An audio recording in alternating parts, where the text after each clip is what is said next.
രാവിലെ എണീറ്റ് മൈൻഡൊക്കെ ഒന്ന് ഫ്രഷ് ആക്കാൻ ബാൽക്കണി പോയി നോക്കിക്കഴിഞ്ഞാൽ നമ്മുടെ ഉള്ളിലെ പോസിറ്റീവ് എനർജി നോക്കണ്ട, ഉള്ള പോസിറ്റീവ് എനർജി കൂടെ ഡ്രെയിൻ ആയി പോവും. അത് തന്നെ പറയാൻ വന്നത്.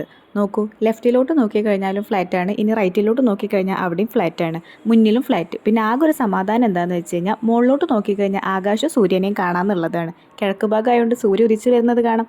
ഉദിച്ച് ഉടനെ ഒന്നും കാണാൻ പറ്റില്ല, ആ ഫ്ലാറ്റിൻ്റെ മണ്ടയിൽ എത്തിക്കഴിഞ്ഞാലേ കാണാൻ പറ്റും. ഇതിൻ്റെ ആകെ ഗ്യാപ്പുള്ള ഒരു സ്ഥലത്താണ് ഇവർ ഈ പുതിയ ഫ്ലാറ്റ് കുത്തിപ്പൊക്കുന്നത്. ഇത് പൊന്തി വന്നിട്ട് വേണം ഇവിടെ നിന്ന് മാറി വേറെ സ്ഥലം കണ്ടുപിടിക്കാൻ. പിന്നെ ഈ കാണുന്ന റൗണ്ട് സ്ട്രക്ചർ, ഇത് ഇവിടെ ഒരു പ്രത്യേക വിഭാഗക്കാരുടെ ഒരു പ്രതിഷ്ഠയോ അങ്ങനെ എന്തോ ആണ്. ഇവിടെ അവരുടെ കല്യാണ സമയങ്ങളിൽ 1, 2, 3 ദിവസങ്ങളിലൊക്കെ അവരിവിടെ വന്നിട്ട് പൂജ നടത്താറും ഇവിടെ എന്തൊക്കെ കാണിക്ക് വെക്കാറൊക്കെ ഉണ്ട്. പിന്നെ ഇതിൻ്റെ ചുറ്റുഭാഗം എന്താണെന്ന് ഇങ്ങനെ ചോദിച്ചു കഴിഞ്ഞാൽ ഒറ്റ ഉത്തരേ ഉള്ളൂ, കേരളമല്ല ബീഹാർ. ഞാൻ ഈ വീഡിയോ എടുക്കുന്നതിൻ്റെ ഇടയിൽ തന്നെ ഇവിടെ കുറച്ച് ആളുകൾ വന്നു. അപ്പോൾ അവരുടെ കുറച്ച് പൂജയുടെ സീൻസ് കൂടെ ഞാൻ ഇതിൽ ഇൻക്ലൂഡ് ചെയ്തിട്ടുണ്ട്.